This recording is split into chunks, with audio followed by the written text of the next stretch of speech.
See if this button gonna work.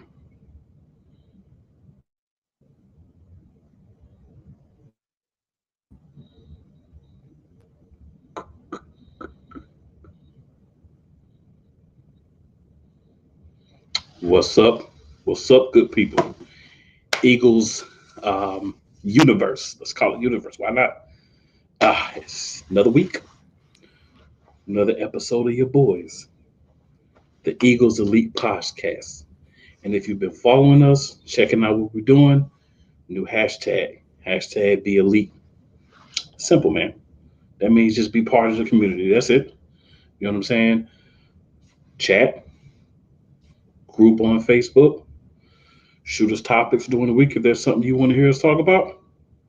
Let's get the train rolling. Yeah, we knew. We still haven't even got to episode 10, but it doesn't really matter. You know why? We're here to stay. As always, it's your boy Cool McCain, and I'm joined over here as always by. Of course, Wyatt from Squad Pod Sports and Waves 5 Media, ready to talk some birds. Let's get it popping. So, if you've been here before, if you're new to watching this, either way, it's that time, and you know what that means.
Yes, sir. I really don't know what to tell you. But as always, man, we're here rocking. We're here getting it done. Ready to talk some birds. First, man, want to give a quick shout out. Hold on a second. We got a countdown going on here.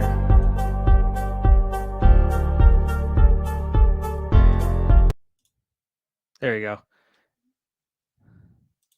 You muted, though. There you go. Yeah, should be good now. There we go. Yep. So I wanted to first give a shout out to Coach Sirianni. Today is his birthday. So, shout out, Coach. Give him a lot of grief about some of the things that happened last season. But I respect the fact that I've now found out that, once we started turning things around, he realized that, let me be the coach, let my offensive coordinator do what he's here to do, and that's call plays. And Shane Steichen helped us get into the playoffs, and can't sit here and say that, Sirianni had no bearing on that or no, influence, but at least he understood the duties need to be passed over. He was able to do that. So, shout out to him. Happy birthday, of course. And I'm expecting a big year from this team. And it's going to start with Sirianni, his coordinators, his position coaches, and all that. So, Nick, you ever see this? Happy birthday. Win some games.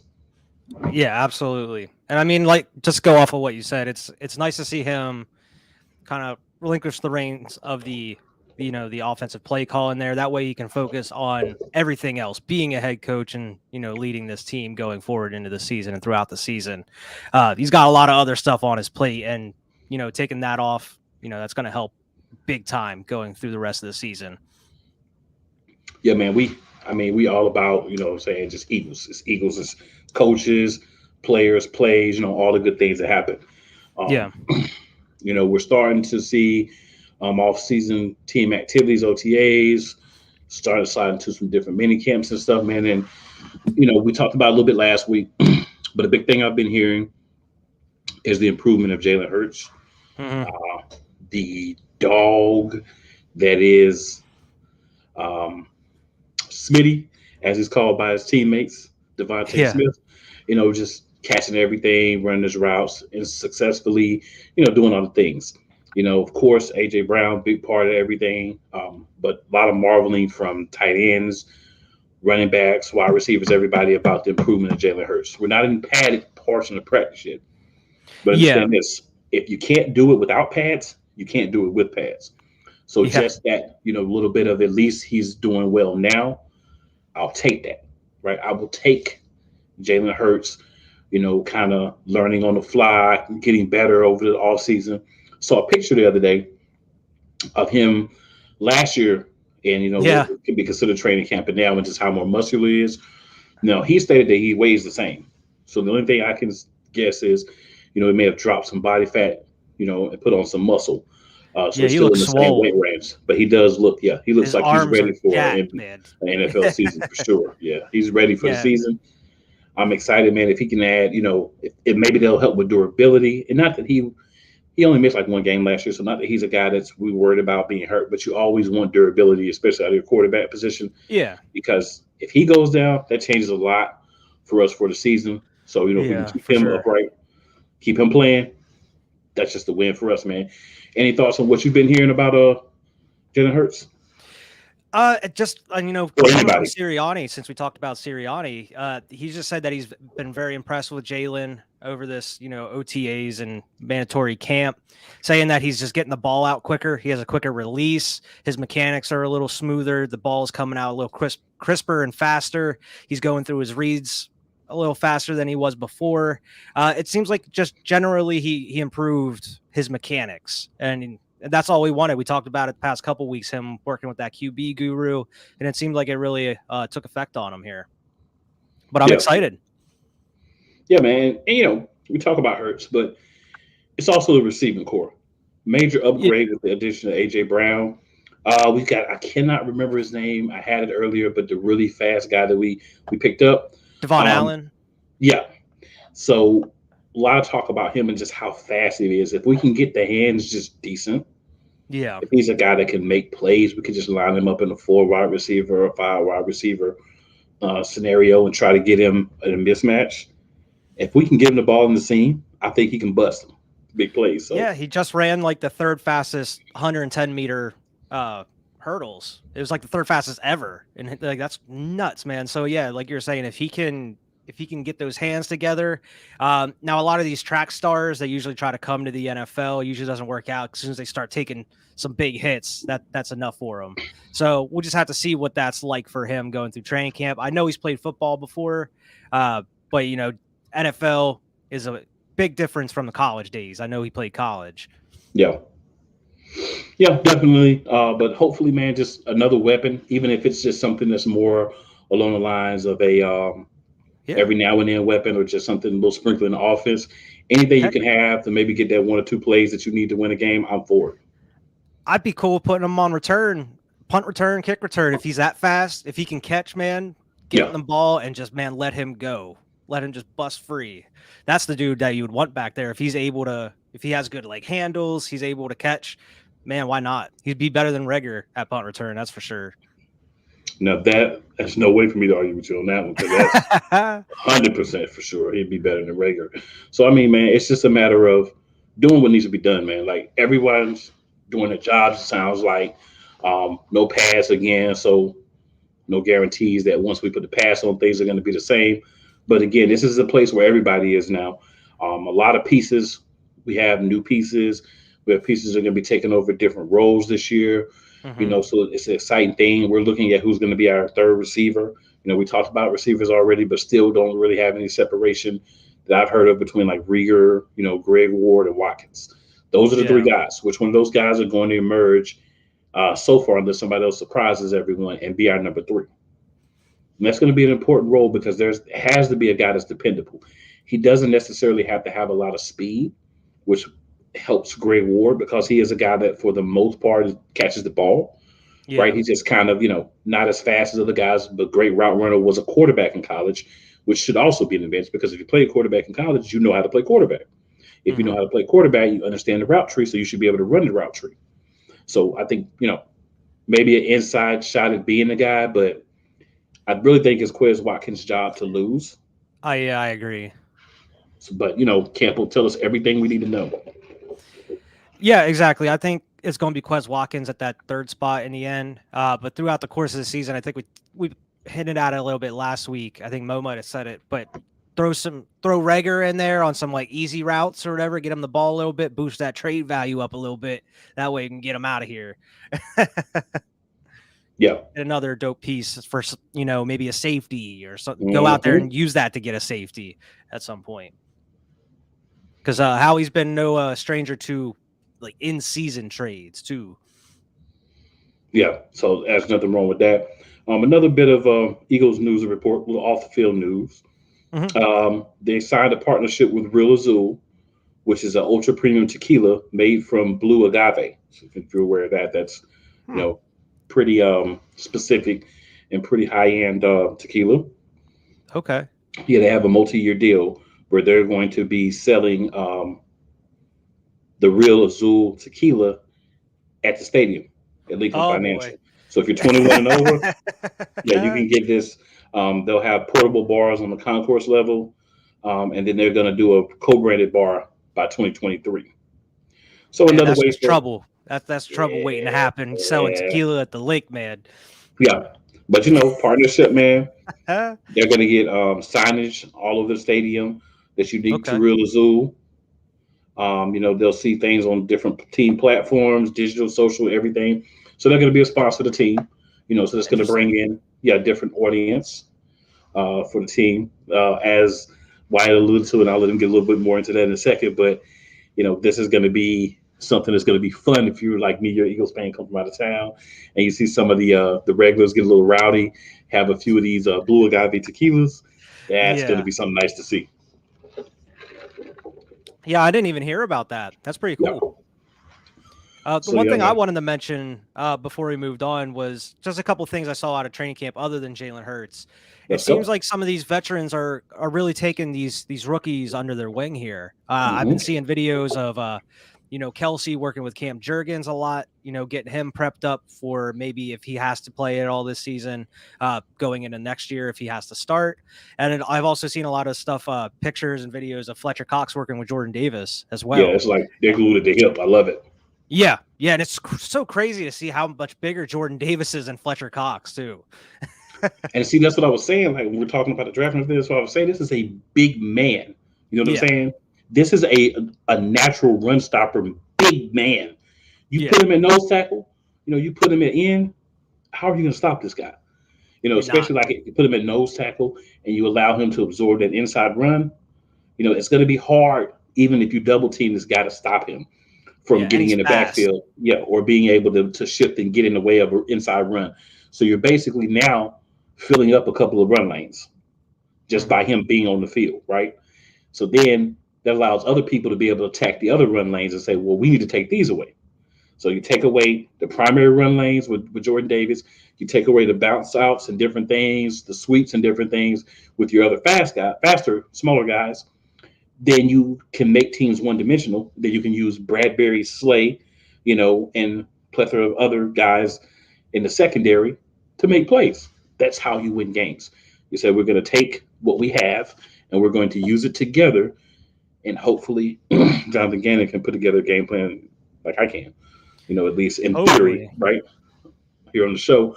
But just make it happen, man. It's all about using the pieces that we have. Safety's not our strongest thing. I get it. That's where we're going to be attacked. But let's try to protect it if we can't build it up anymore. And maybe I'm wrong. Maybe what we have is enough. I'd love Yeah. for that to be the case. But I feel comfortable if we go out and grab somebody either on cut day or just some of the veteran free agent at safety. Just just have it because I want that Yeah, same thing that absolutely. you're seeing, like what you're saying with Jordan Davis, what you're seeing with Jurgens, what we're seeing with Devontae Smith. I want that for the other positions as well. Yeah. So you can't groom young guys at safety if there isn't the veteran there to groom them. So let's try to get it Yeah. done. Yeah, and absolutely. And to go along with what you were saying about the D line, that's going to make it a lot easier for that secondary. So even if we had to go in, if we didn't scoop anybody on safety, it's going to make it a little bit easier for those guys on safety. That way they can kind of get acclimated to that, to being the starter throughout the season, unless we did add somebody during the course of the season. But hopefully if that defensive line's as good as we think it's going to be, it should ease off the pressure for them a little bit. This defensive line should be a top five, in my opinion, defensive line in the NFL. Yeah. And then I think we should have at least a top 10 offensive line. I was reading an article today where they were saying that the Philadelphia Eagles and Tampa Bay Buccaneers have moved into tier one as teams going into the season. What that essentially Yeah. means, long story short, for those of you who really probably don't care about this stuff that much, is they're expecting us to be a top 10 team based on what they're seeing out of us right now on paper. I don't like the attention we getting. Well, I like some of it, but man, I think you said it a week or two before. I like being the underdogs. I want to go into the season as the underdogs. I like you said, PFF ranked the Eagles as the best O line going into the season. A lot of these, power rankings, before season power rankings are putting the Eagles in the top 10, where it's like it's cool to see, but at the same time, I like being that underdog. Like I don't know, Yeah, it's something weird about it to me. I'm not ready for it. I want to see the results before they put us up in that top 10. hey, I get it. I completely get it. But it's one of those things, man. Over sensationalizing everything. Oh, We've yeah. gotten better, so now all of a sudden, oh, the Eagles have gotten better. So now the Eagles are great. 2 months ago, oh, is Jalen Hurts a starter? Isn't Jalen Hurts a starter? Even though they Now did Jalen trade for Hurts could AJ be that Brown, guy. He's the franchise right? quarterback. It's like all of a sudden he hasn't proved anything on the field yet. The best thing about it is um, he's been going to everybody. Devon Allen was even saying how, hey, Yeah. Jalen Hurts is taking time to talk to me, get to know me, throw with me, and all that. And that's not something he has to do because I might not even make the roster. So Yeah. he's endearing himself to, his teammates. And the thing is, we talk a lot about like talent. Talent is very important, but I'll let people in on a secret that may not know this. People willing to die for you, and that's figuratively, not literally in football, Yeah. but people being willing to die for you to get that extra yard for you, to hold that block an extra second for you, to hit that guy harder for you, to make sure you don't get hit. For you to open that running lane just a little bit longer, for you or for one of the other teammates, to hold that block an extra second to make sure that guy can't get his hands on the bat your ball. Those small things, they matter. And when you Yeah. have a team that is looking at you and say, "Oh, this is the guy that can do that. He can make that happen for us." That's what you want. That's what you need.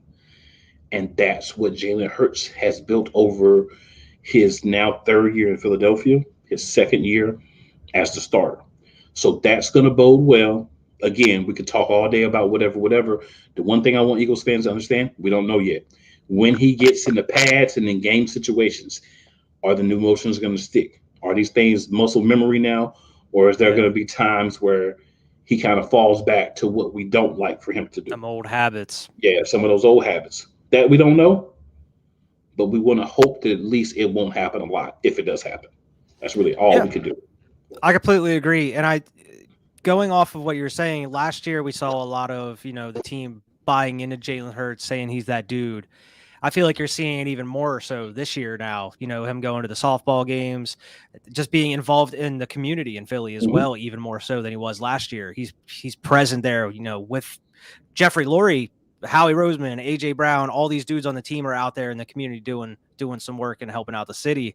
And then it translates onto the football field. And as long as you have people that are going out there and willing to do anything to protect you and help you win that, win games, that's all you need. And I I can't help but think about, I think it might have been that playoff game against the Bucks here, or one of the last games in the season. It was one of those games where Jalen just wasn't having a good day at all, and nothing was going right. And I just remember, it might have been the playoff game, but like Jordan Mailata was just standing next to him, just like patting him on the back, like, it's going to be all right, man. And I just remember that picture of just Hurts like kind of squatting down, like with his head down, and just Mailata just like, it's all right, man. Like, he has his hand on his shoulder, and that's the stuff you want to see. You know, your teammates, even though you had a bad game or things aren't going your way, they're still sticking up for you and they're still there for you.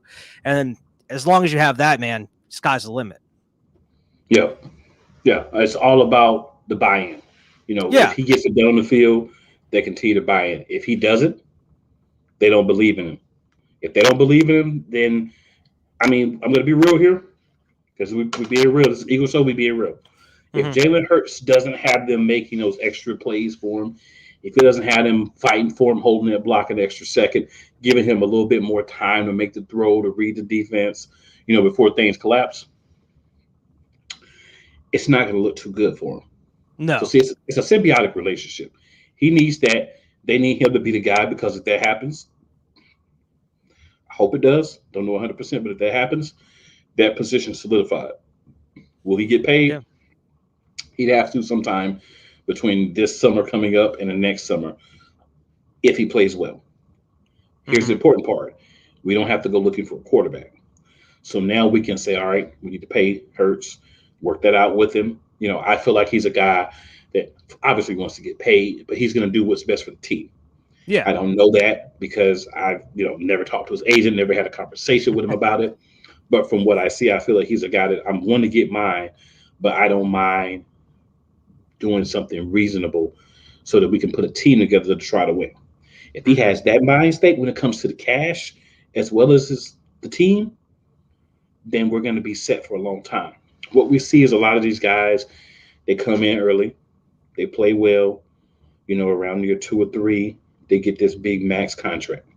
Yeah. It's great for their pockets. It's not great for the teams. I don't like him or teams that he play on, because he's a cheater. He was brought up as a cheater. And in my mind, he will always be a cheater. But one thing Tom Brady did was Tom Brady always said, I'll take less so that everyone else can get more, so that we can keep the team going, so that we can keep some of these pieces where a lot of other people lose their pieces. We get a guy that has that kind of mind state, the athleticism that Hurts has, and the ability and the drive to continue to get better. If he ends up being the guy, if he at least has a 10-6, 11-5 season as a quarterback, puts up solid stats for us, man, we are set for a while. Yeah. We have a window where we can win starting this season. That's an if, but people, that's how important this could be. If he's not the guy, that resets everything. Yeah. Yeah, completely. And I mean, so far, the only thing we haven't seen is what's going to happen this season. Because I've been, blown away. I've been very impressed with what we've seen, not only from Hurts, but just the organization here going into the season. And like we've said plenty of times, we're seeing the chemistry. We've seen what they were able to accomplish last year, and now we got even more upgrades across the team. So we should be even better than last year. And going back and looking at some of these games, there's a lot of these games that we could have won and should have won. So if that would have happened, the last year's team maybe would have been around 10 wins, 11 wins. We should definitely be around that, if not more, this season. And no excuses, but I've been loving everything that we've seen out of this team so far this year, this offseason. Only thing left is just to see how it translates to the field. And as long as Hurts, like you were saying, can lead us to like 10 wins, 11 wins, playoff berth like that, he's that dude. Then you have 2 first-rounders and a lot of money to deal with next year to help build this team even more than it was this offseason. And it could be even more deadly next year. So I don't know why anybody would want Hurts to fail at this point.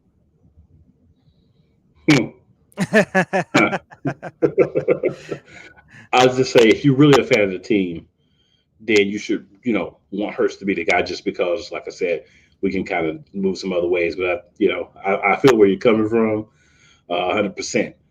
Yeah, and it's not like a place is like I'm all in on just Hurts, but I'm I'm going to be down with whoever's QB1 for the Eagles. Oh, I'm yeah, not yeah, just a yeah. Hurts fan or anything like that. Absolutely I not. just want to see this dude succeed. That way we don't have to go looking for a QB and, oh, is this the dude? Maybe not. We're going to have to try to find someone else.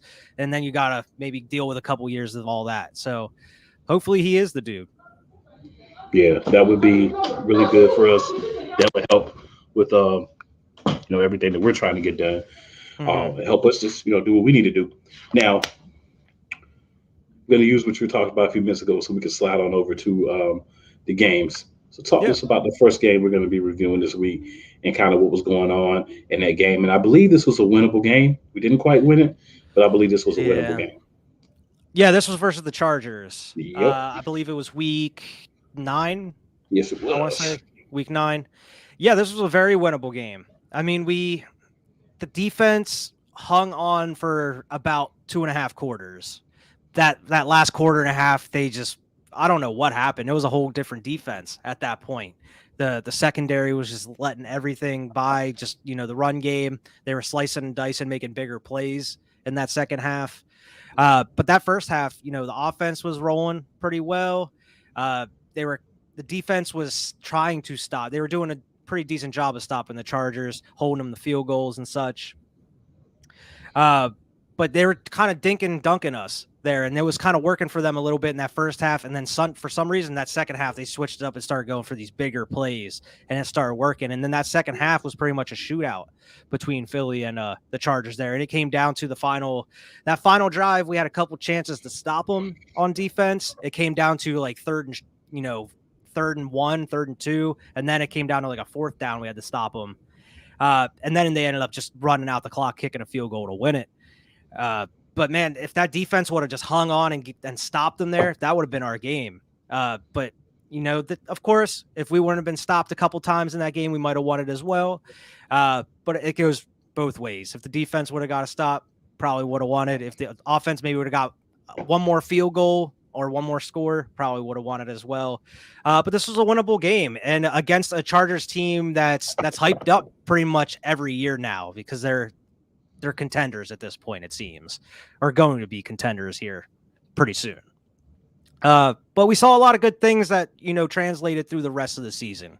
The Boston Scott Jordan Howard dynamic that was happening in this game, that carried on through the rest of the season pretty much until Sanders came back, and then they started putting him in there a little bit more. But yeah, Jalen Hurts, he looked great. He was throwing really well. Devontae Smith had a lot of big catches there, and he used his feet a lot too, like as he was known for the rest of the season too. Yo, Hurts as a passer, not the greatest game. I'll say. He had a touchdown. He only had 17 attempts for 162 yards. But like you said, we used a big ground and pound. Excuse me, we had 17 carries for Howard, 10 for Hurts, 10 for Scott, and Gainwell had 2.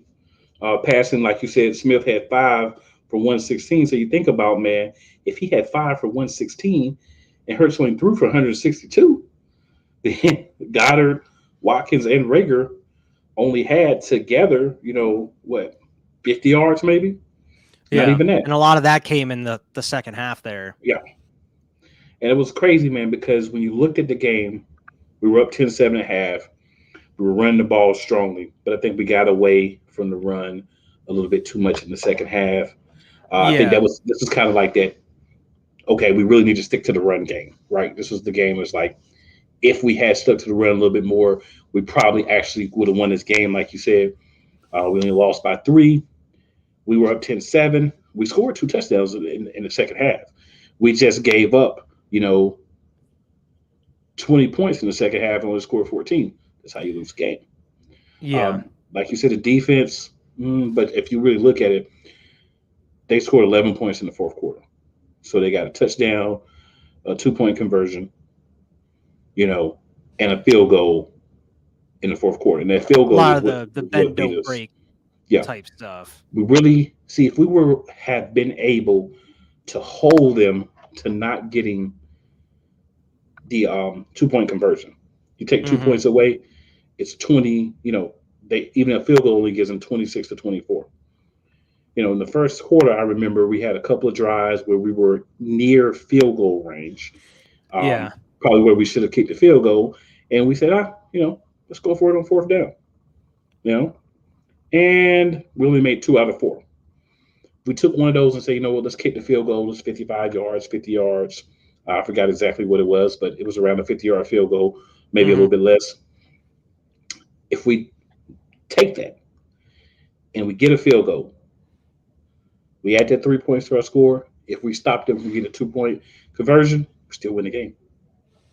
And that's how close, that's how razor sharp just a couple of decisions even early in the game. And I think this is when I don't know if Sirianni was still calling the plays at this point or if Steichen had started calling the plays. Yeah, I'm not sure. I believe based on what Steichen said, he had just started calling plays. So maybe he was still kind of wrestling with Sirianni a little bit like, we really need to do this. But Sirianni's still stuck in let's do this. But it just seemed like we changed our game plan a little bit offensively and defensively at halftime when we should have kind of tried to stick to what worked for us, maybe adjust to what the Chargers tried to do to us. But we took too much time in just saying, we're just going to come out and we're going to try to do something different and we're going to be cute about it. Let's not be cute about it. Smash mouth football is not cute. That's kind of where we need to get to a little bit early, but eventually we got there. Definitely this was a winnable game for me. A little disappointed that we did not win this game. Even watching it again, I'm like, bruh, this was winnable. Like, I'm like, dude, I didn't get to do as much as I normally do, but I did get to watch it. And we should have won. I can't help but look at a couple of these and just say, man, we should have won this. A couple of them, we got spanked. Yeah. But this is the one we should have won. Yeah, absolutely. And you don't see it too often, but this was one of Darius Slay's, not one of his better games. Yeah. There was a huge pass that was on him. I forget who it was to, but it was straight. It was like 40 yards, 50 yards that was dropped in on him. And he let that up. And then I think it was that same drive.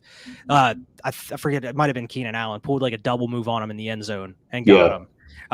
But yeah, it just wasn't one of Slay's better games here. But like you said, yeah, we should have won this game, no doubt. I mean, we were keeping up with them that whole second half, just kind of going back and forth a little bit. And I was going to say something about Sirianni as well, but I don't remember. But we can move on though. I missed what it was. But yeah, definitely a winnable game. There's a couple. I would say this and that Giants game are probably the ones that we should have won. Like, definitely, 100%. But we'll get to that one in a week or so. Boy, I'll tell you, man, that Giants game still burns my britches, as my elders used to say. It burns my britches, man.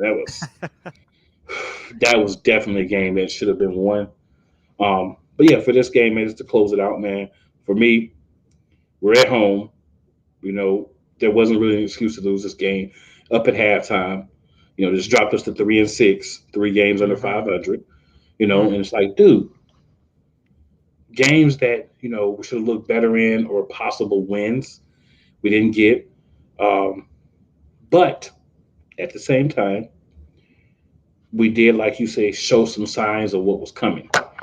I think ground and pound is definitely the way to go in certain situations. I think when you get up big, you don't change what got you there, but you adapt. So if the team starts taking away the run, then let's hit them with the fake handoffs. Let's pull it back.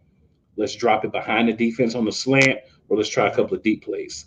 I don't think we were daring enough either in the play calling. I think we were too bland and vanilla. They kind of knew what was going to happen. Screen, still kind of use too much, same running plays. Hopefully we get away from that, because if you well time a screen pass, man, it's beautiful. If it's not timed properly, it is trash. Yeah. There's no easily one of the worst plays if it doesn't work. But yeah, the one thing I wanted to add was I think we this season as well, but last season you saw it work a lot, was just playing up tempo. Playing a little faster. It worked out well for him, and they didn't really do it too much. And I think Hurts, it seems like he plays a lot better when it's up tempo. They can get those plays off faster. He can roll out, sling it if he has to. Try to incorporate that maybe into the offense a little bit, because it seems like he plays a little bit better. He's a little bit more precise when he's playing up tempo. Yeah, up tempo, he gets to call plays more, right? They may say, Yeah. okay, here's these three plays that you could pick from, but you kind of get to read the team and make the call. Whereas when you're huddling up, you kind of get more signals from the side. So I Mhm. think maybe allowing him to call plays more kind of works to his strengths as a player as Yeah. well. And that's something hopefully we see a little bit more this season. Now that this is one of the first seasons that Hurts has where he's actually having the same offense, the same coaches, back to back years. If he is that dude, once he starts knowing these plays where he can call them from the line, he doesn't really have to worry about an offensive coordinator as much. That's going to make it a lot easier on this offense. And that was one of the problems I had with McNabb when he was there. I felt like there was a lot of times where being around as long as you were, that you should have said, "Now this play is not going to work. Yeah. Let's audible into something that will work." And he didn't do that. So I hope that Hurts, takes command of this offense. I hope that the line takes command as well. Points out things. Your center is basically your quarterback of the line. So noticing even if the quarterback doesn't, when there need to be changes to the schemes, the way that they're blocking, who they're blocking, and things like that. But just success, man. I mean, I don't care. Hurts throws for 3,500 yards, rushes for another 1,000. Sanders has 1,000 yards. Scott and Gainwell have 1,000 yards between them, and they have 15 touchdowns. I don't care how it gets done. I just want it to get done. Yeah. Um, and this is a game that had we had a guy like AJ Brown last year, just think about the difference in some of these games. Had we had a guy like AJ Brown, Oh my even for gosh. what Yeah. Jalen Hurts was last year, if you put that guy that still was developing with AJ Brown, I mean, hey, Yeah. there's some different outcomes. You would have won those games that you should have won Yeah, that there's some they different lost. outcomes. So yeah, I just look forward to the season, man. It should be a big one. If it's not anything that more that could have been done by the front office. You have to look at your coaching staff. You're gonna have to look at your personnel because those Yeah. are going to be the guys that didn't make plays when they needed to, and that's pretty much what I see as far as that goes. As we discussed, we're going to be talking about the roster. And the position that we just elected to talk about today is going to be cornerback. Yes, sir. Cornerback is a very interesting position. We talk about the starters. We can spend lots of time on them, and you know what? We can do that. But also, it's the backups. It's what happens if Bradbury gets hurt, he misses a game, or he misses part of a game, or he gets kicked out of the game for that targeting crap or whatever. Who do we have behind them? That's going to be the question for me. That's going to be what's interesting for me. So obviously we'll start, with our starters. So, we go in the quarterback here, you know, the left cornerback. We know who that's going to be. That's going to be Yeah. Darius Slay. Yeah. I mean, everybody should know who Darius Slay is at this point, man. He's great. He's top 10 CB in the league.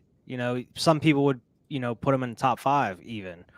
He had a I would. great season past couple years, even more so last year. He's probably going to have a great season this year, especially with Bradbury over on the other side there. I hope he stays in Philly, man, for a while here. But, I expect him to be great. So there really isn't too much to be said about Darius Slay that hasn't already been said at some point. Yeah. What I'll say is he's definitely number one corner. Mm-hmm. He's the first number one corner we've had in a while, like true number one corner. We've had Yeah. some good players even back in the day, but they weren't really number one corners. They were just able to be part of a really good duo. This duo here, him and Bradbury, I think is the best that I can remember us having. We may can go back to Vincent and Sheldon Brown, Mm-hmm. just because of how they were able to play off each other compatibility wise. But as far as what they've done individually in their careers and coming together, this has got to be, the best cornerback starting duo that I can see. What Slay provides is he's a ball hawk, he's an alpha, he's a dog on that field. He will get beat every once in a while. Any corner will. You can't Yeah. name a corner that hasn't. But 9 times out of 10, more often than not, way more often than not, he makes the play for your team, whether it's breaking up the ball, whether it's getting an interception, whether it's calling that play for the defense right on their back end. whether it's seeing how the play is developing and trying to get into a position to make a play. He's played like a safety at times, even for us, where he knows the ball's not coming his way. So he's like, well, let me break once the ball's in the air and get to where the ball's going and try to make a play. You know, just been a playmaker for us. I think his confidence is sky high. Pro Bowler last year, a guy that really uh, brought a lot of stability to the cornerback room, the DB room, and overall. And I mean, you got to thank the Detroit Lions for making the trade. Bringing Yeah. him to us. So I mean, wonderful pickup. Like I said, you could go on all day, but at the end of the day, Darius Slay was a great, and I mean great pickup. Exactly what we needed. When I heard about the trade, I was elated. I'm not even gonna say excited. I'm gonna say elated because I knew what we were gonna get, and that's exactly what we got. Year one was a little rougher, but with Steven Nelson, who was better than who was on the other side his first year, we were able to see more out of Yeah. Darius Slay. And in the future, we're going to expect to see even more. Yeah, I think he's going to help out. He helps out not only just the cornerbacks and the secondary, but he's also, iron sharpen iron. He's out there to also help and the wide receivers get better at the same time. We saw it last year and we're seeing it during like OTAs and training camp this year. He's really been hands-on a lot with Devontae Smith. He wants Mm-hmm. him to be the best wide receiver that he could possibly be, and he's going to help him get there one way or another. Especially even AJ Brown. He's out there trying to, they're out there talking trash back and forth to each other. That's what you like to see. He's that dude that can help your wide receivers get that much better. I don't know. They need Jalen Reagor out there on, with Darius Slay. Maybe Darius Slay could turn him into some kind of dope receiver or something. that like if he's helping Smitty out that much, come on, man. I don't know if Darius Slay has those abilities, but you know, But yeah, he's been I'll just great, leave it at man. that. And I hope he could play at a high level for some years to come, and we get to actually keep him here for a little bit. Yeah. Now behind him at left corner, we have Kerry Vincent, who we got in a trade from Denver. Yep. Vincent is a guy who could be a spot starter. I would be comfortable if he needed to start a game or two, depending on who it was against, of course. But if something happened and Slay was injured or got put out of the game, same thing. He's a guy that you could bring in for a game or two and feel comfortable. He's not a guy that you would say, oh, he's going to challenge Darius Slay for the starter position. But it's always good to have depth at cornerback. You always need, 5 or 6 guys that can play because corners, you got to switch them out sometimes after big plays, tweak an ankle, you get hit wrong, wind knocked out of you, make a hard tackle, get ran over. So many things can happen that you need, those backups to get some reps. So you want to be very solid at backup. And what I see there is I see Kerry Vincent being able to be that guy. Just a And, good depth signing. yeah, just depth, but also knowledge, understanding, a veteran, and I think that's going to work out. I hope it's going to work out, let's say. But what I've seen, I believe it will work out. Yeah. Yeah, I mean, I haven't seen too much on him, just here and there. I don't really know too much about him, but it seems like, well, from what you're saying, he knows a lot about the game, Yeah. especially at that corner spot. As long as he's serviceable, man, that's all that matters. Yeah. And then we have, yeah. Go ahead. And then behind him, man, really it's just Jimmy Moreland and Mac McCain III. Yeah. And then, of course, Josh Blackwell, which looks more like a depth sign than anything else. But I think Moreland and Mac McCain at least have a chance to make the practice squad. Between the two of them, one will probably be the third corner, one will probably make the practice squad. McCain was with the team last year.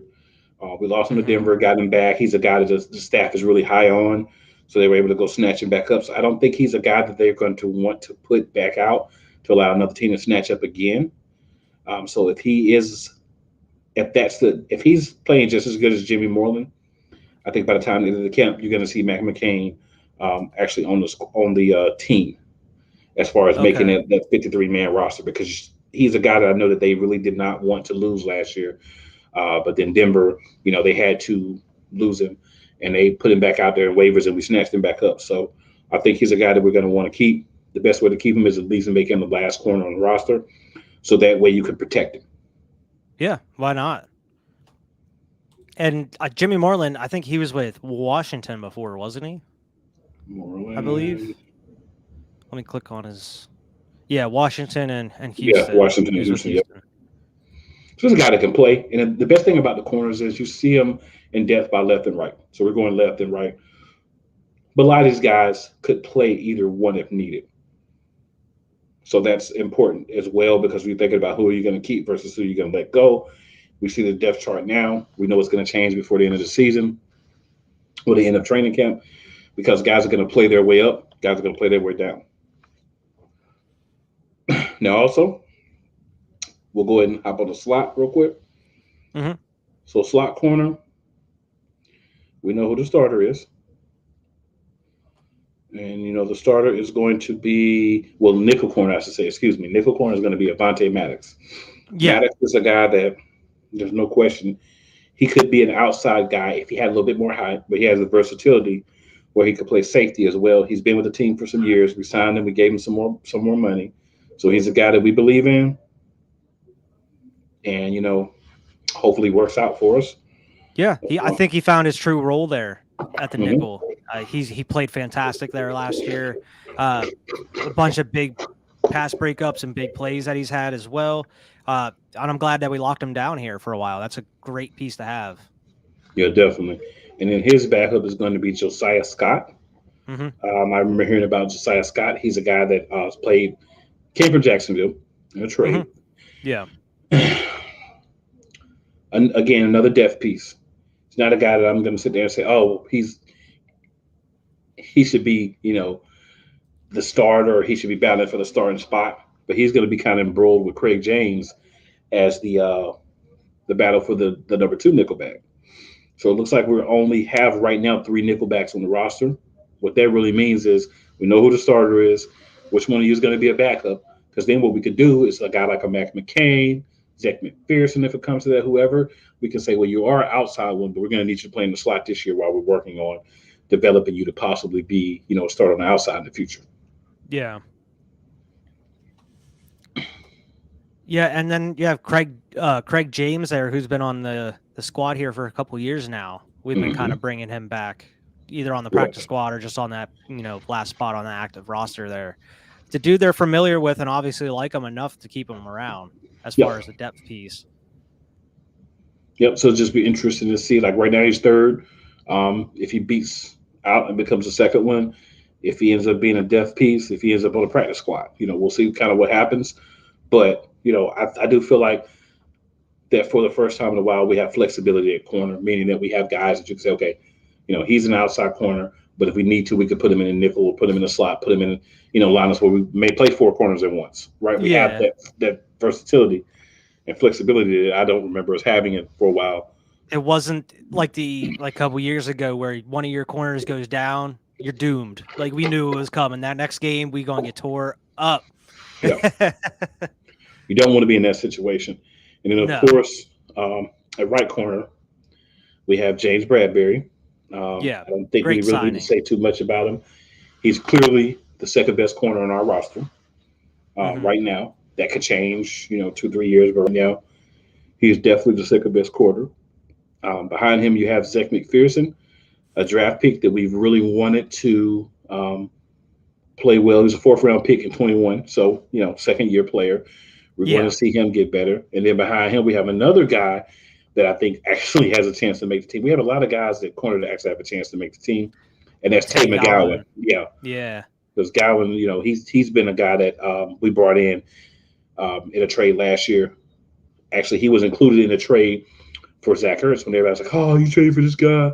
I think he's a guy that when he gets some time, he might, jump up the depth chart at right or left corner, or possibly both, and be a guy that you could, use in that position. Then you got Josh Joby, Mario Goodrich. They just feel like, to me, depth signings. They may turn into more, but at this point, with what else we have, they just kind of feel like depth signings to me, and guys that may be on the practice squad. Yeah, I've been a little shaky as far as Zach McPherson I mean, we've only seen a handful of stuff from him, but obviously, since we drafted him, we want him to succeed as best as possible. And I don't know if he's going to get a huge chance to go out there and try to prove himself this year. But like you said, they're going to be rotating in and out as possible. But I actually really like the trade with getting Tay Godwin, for Zach Yeah, Ertz and everything. I think, like what you're saying, Tay Godwin has a big chance of stepping up here in the next year or so, as long as he's on the squad. He can really prove himself. It seems like he has all the intangibles to be a good cornerback. yeah, and that's all you can really ask. That's all you can expect. You know, and it's going to be again a lot of these positions. Next week we'll hit up the linebackers. So we'll go ahead and put that out as the position for those who watch this week. We're going to hit the linebackers next, so we'll be reviewing them, talking about them, what they've done, what they will be able to do. But why any last thoughts on the cornerbacks? No, the only thing is, I mean, we touched on Bradbury and Slay a little bit, but I saw that Slay was talking in training camp that he really likes the dynamic with him and just how they mesh together, him and Bradbury, as far as just the number one and number two. It seems like to him at least, they're going to be a good fit together. Yeah, And that's all you want to hear. Yeah, I think that'll be great for the organization. I think that the depth. Hopefully, they're doing the same thing. And I saw Slade doing it some last year, so hopefully he's going to continue to do that, which is build those guys up, boost those guys, have those guys ready in case there's an injury, in case there's a suspension, in case guy just gets a hammy pull and tweak or whatever, anything happens, that you have guys that are prepared to come in and make a difference. So, Yeah, we just gotta hope that the defense is actually set up pretty well and called well. Yeah. Based on what we have, man, we should be there, so that should not be a concern. Hopefully. Yeah, we should be there. Like I said, no, nothing's 100% guaranteed, but we should be there. Now, on to one of the games that still made you shake your head. Yeah. Even though we won, and that'll be the Eagles and Broncos. So, why? Tell us what you think. I don't know why I remembered this being such a huge blowout, and I mean it was a blowout, but my memory apparently didn't serve me well because I just thought that we were putting it on them the whole game, whereas we let the Broncos in this game far longer than they should have been. Like we were letting them hanging around a little bit too long there, and then around the third quarter, that's when we decided to really put it on them there. But the defense was actually playing pretty well. Offense was doing really well this game. Jalen Hurts was slinging it. Devontae Smith had a huge game in this one, and you also saw that dynamic of Boston Scott and Jordan Howard doing their thing as well. Man, there's so many positives from this game, but like you said, the important thing was first quarter we jump out 10-0. Mm-hmm. Second quarter, we let them get 10 points, we get 10 points. So we're going into halftime like, Denver's got the momentum. What's happening? We come out in the third quarter, we drop another 7, they only get a field goal. Cool. We're 23, 13. Well, excuse me, 24. No, 27-13. Sorry, bad was bad. 27-13. Game's pretty much over. We get a field goal in the fourth to kind of pull away a little bit, but they never really seemed out of the game, right? Like watching it, they never really seemed out of the game. They were behind, but it was always like if Teddy could get a little bit more time, if they could really just get the offense going, they could always come back. Definitely wasn't our best defensive game. They were just inferior to us offensively in that game, but I will take it. And we actually saw the defensive line do work this game too. Yeah. They were all over Bridgewater. They smelled blood in the water, and they were like sharks on that man. Yeah, for real. I mean, he was out there trying to get it in. He was out there trying to make things happen, but they were not happening. Like the defense was not happening. They only gave up 13 points. Like I said, 10 in the second quarter, but outside the second quarter, the rest of the game, they only gave up 3 points. So Denver wasn't able to make any sort of meaningful shifts or changes at halftime. They were just outmatched in that game. And Denver wasn't a horrible team, but they were just outmanned that game. They were actually 5-4 coming into the game. A lot of people thought we were going to lose that game. A lot of our fans, honestly, even kind of stopped believing in our ability to make things happen at that point. But you know what? You have to look at the teams. You have to look at what's going on. You know, this is another game, like you said, for Smith. He had 4 for 66 and 2 touchdowns. So the yards weren't there as much, but he had the 2 touchdowns in the game. Yeah. Hurts had 178 yards. He had a pick as well, pick, but that's because they were, man, throughout the whole game, they were opening it up. Like he was slinging the ball this game. Devontae was getting wide open a lot. Yeah. Goddard was getting open a lot. It seemed like more so than a lot of these other games we talked about. They were just throwing it. They were having Hurts to sling it and hoping someone was getting open. Yeah. And a lot of people have seen it. It's one of the best plays of the season. Was he dropped that dart right into the side of that end zone there, and Smitty went up and grabbed it with I think was it Surtain all over him. Mm-hmm. Yeah, amazing catch. One of his best catches of the year, man. Yeah. So that was a huge play by him, and he also had another big play right on the money by Hurts, right in the end zone as well. Hurts looked very, very calm, and he looked very accurate in this game as well. You mean to tell me Hurts was making accurate throws, man? He was, man, and I know everybody wants to just say, "Oh, but he had an interception."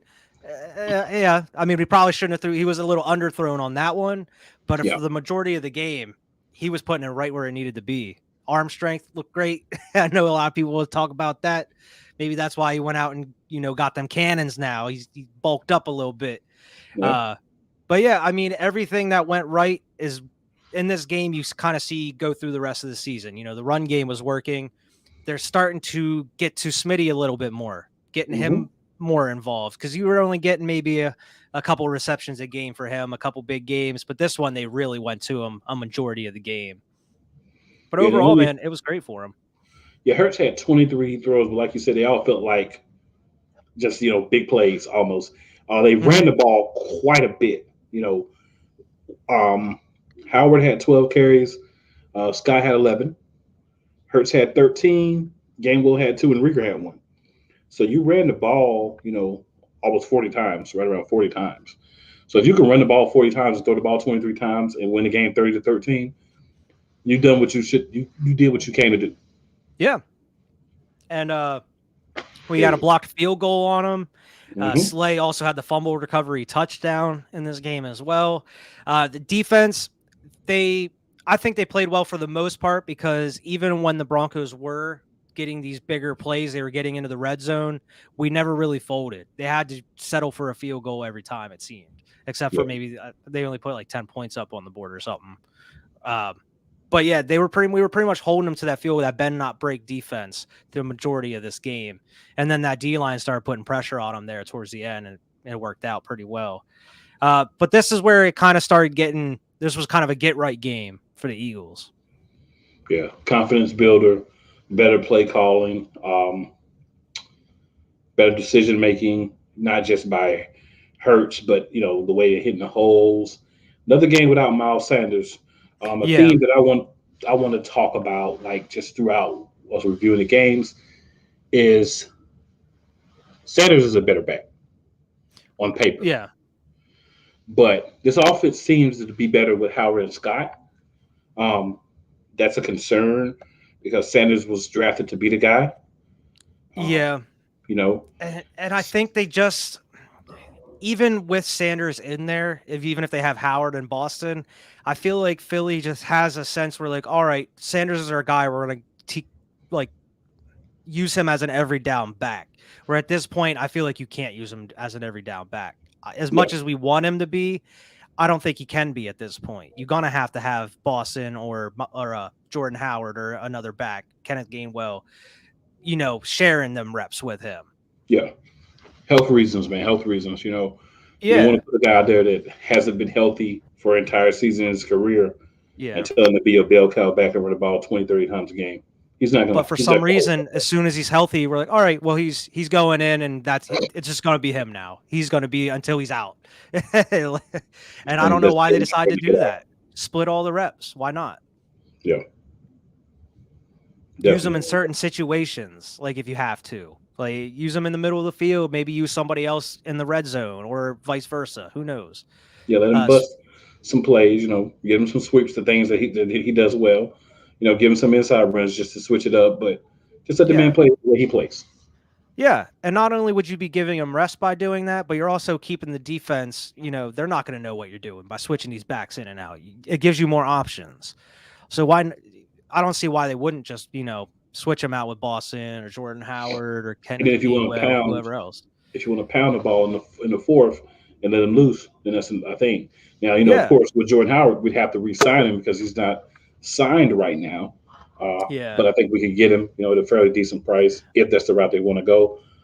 Maybe we talked about it the other week, but maybe the back that played with Jalen Hurts in college, maybe they're expecting him to be able to take up that role. We'll see. Yeah. I saw an article today about Jordan Howard, how Philly's pretty confident that if they needed him, they could get him either during training camp or right before the season or in the season if they had to, just because it doesn't seem like there's a lot of interest from any of these other teams for Jordan Howard, mainly because of that neck issue that he had stemming from, I think it was 2017 or the 2018 season with us. But a lot of teams are iffy on bringing him in, and I am all in, man. Why not? Keep him on the practice squad. If you need him, you need him. But I really like Jordan Howard. He's played well, pretty well for us these past couple of years. I think he should be a signed running back for us personally. I think maybe so too. A small deal, but I think he should be signed. Keep him he should on the roster. Yeah, he should be the change of pace back. That's for sure. Yeah, because if you're bringing him back every year on the practice squad and he's getting time every year, why wouldn't you just sign him? I understand you're skeptical because of the injury history, but you can say that about how many other players in the NFL, man, a ton. So I understand it's a risk, but at this point you're using him and you have to go back to him every year. You might as well just put him on the roster. Yeah, we'll see what happens though. Maybe they're looking for someone younger with less of a health risk. Maybe. I think that may be, what the issue is.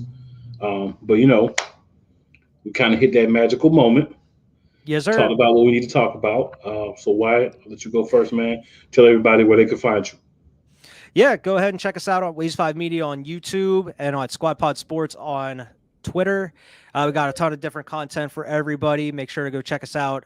New episode of Squad Pod Sports comes out every Thursday. And of course, you can check me out Friday nights at 7 p.m. Eastern Standard Time. PlayCallerSportsTalk.com. Your boy might be solo this week. If so, it'll be a fun experience. It'll be different, but it will be wild. Different me on that show from this one, but that's kind of how it goes. You got to things are different in certain places. You can also find me on social media. You see down here in the corner at Cool McCain on Twitter, at Cool_McCain on Instagram, Cool McCain on Facebook. Just want to shout out everybody that you'll catch the show. If you watch it, tell a friend. Tell a friend to tell a friend. Subscribe, man. Get the alerts. We'll keep building. Everyone that does watch, everyone that subscribe, appreciate you. Everybody that does tune in live, or everyone that does comment, everyone that reaches out, everyone that's part of the Facebook group. And we appreciate everybody. This is something we're gonna build. Absolutely. Be on the lookout. It's coming. Hashtag be elite. Be elite. And you know what? I didn't do it at all this week. I'm not even going to do it. I'm going to save it for next week. I knew what you talk about already. But yeah, but I just what you're saying. I lied. NFC East fans, if you're not Eagles fans, you know your damn role and shut your damn mouth.